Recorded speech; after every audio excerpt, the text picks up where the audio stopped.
Assalamualaikum warahmatullahi wabarakatuh. Perkenalkan, saya Rizky Aulia dengan NPM 5019116. Saya dari kelas 5D PGSD.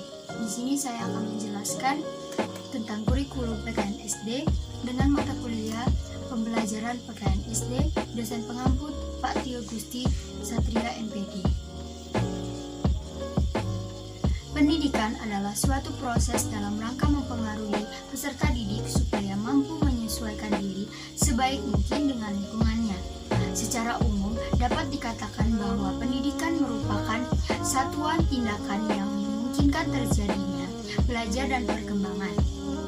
Pada dasarnya, pertumbuhan dan perkembangan peserta didik bergantung pada dua unsur, yaitu saling mempengaruhi, yakni bakat yang dimiliki oleh peserta didik sejak lahir dan lingkungan yang mempengaruhi sehingga bakat itu tumbuh dan berkembang.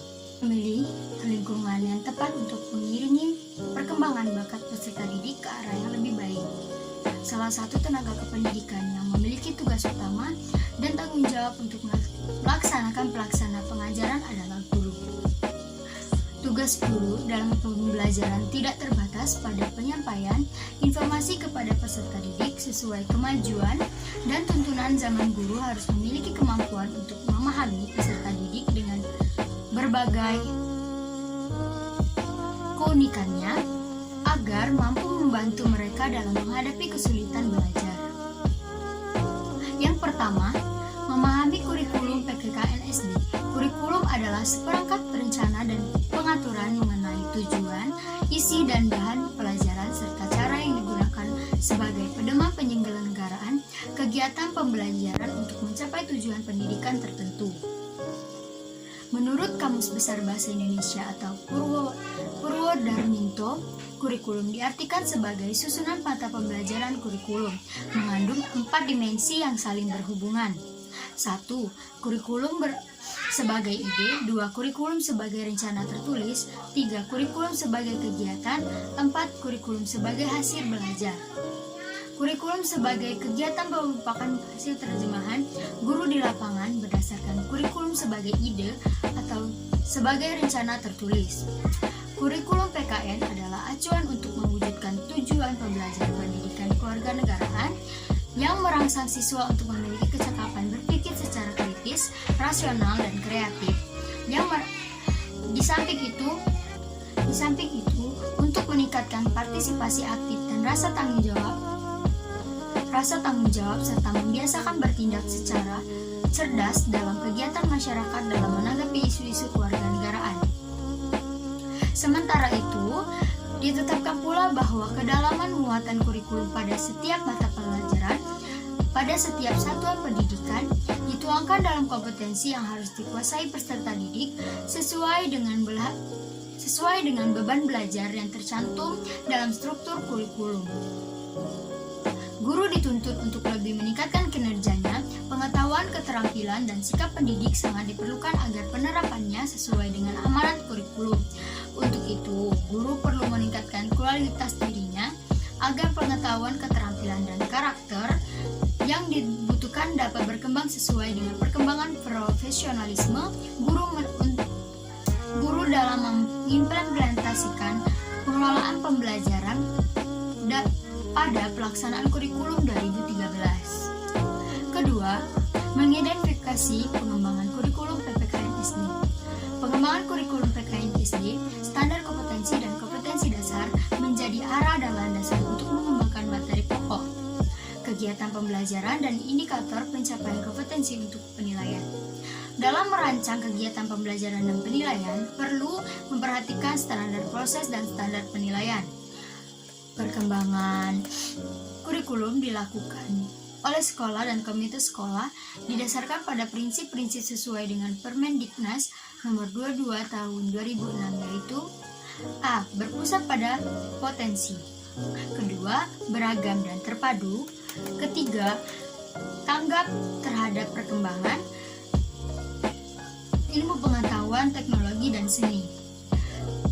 Keempat, relevan dengan kebutuhan kehidupan.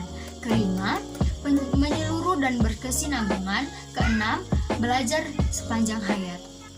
Ketujuh, seimbang antara kepentingan nasional dan kepentingan daerah. Perkembangan kurikulum PPKN terjadi sangat dinamis dalam hal secara normatif, nomenklatur maupun substansi.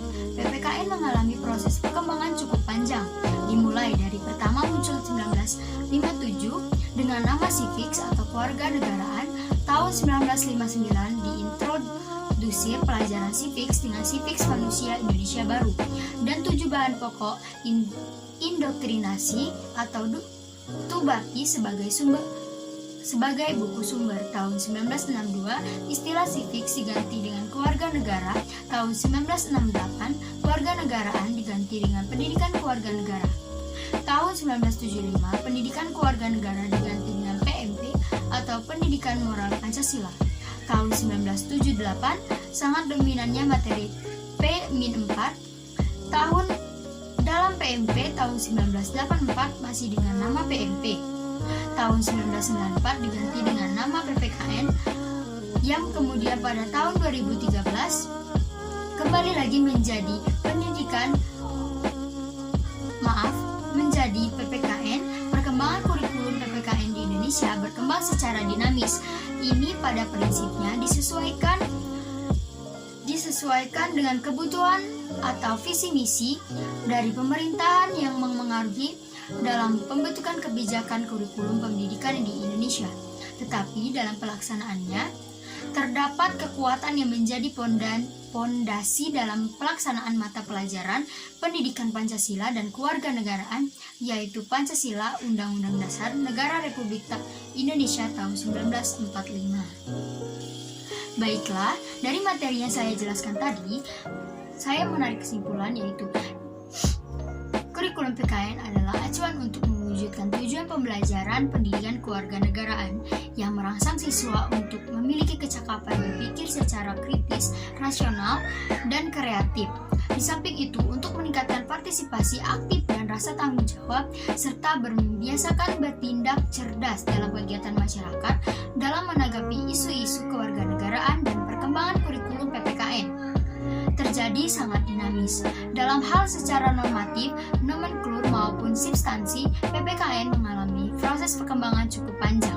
Dimulai dari pertama muncul tahun 1957 dengan nama Civics atau Kewarganegaraan. Tahun 1959 diintrodusir pelajaran Civics dengan Civics Manusia Indonesia Baru, dan 7 bahan pokok indoktrinasi Tubaki sebagai buku sumber tahun 1962.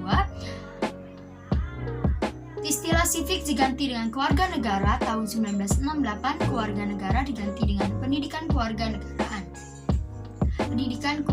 negara. Baiklah, itu saja materi yang bisa saya sampaikan tentang kurikulum PKN di SD. Lebih kurangnya saya mohon maaf. Kepada Tuhan saya mohon ampun. Wabillahi taufiq wal hidayah. Wassalamualaikum warahmatullahi wabarakatuh.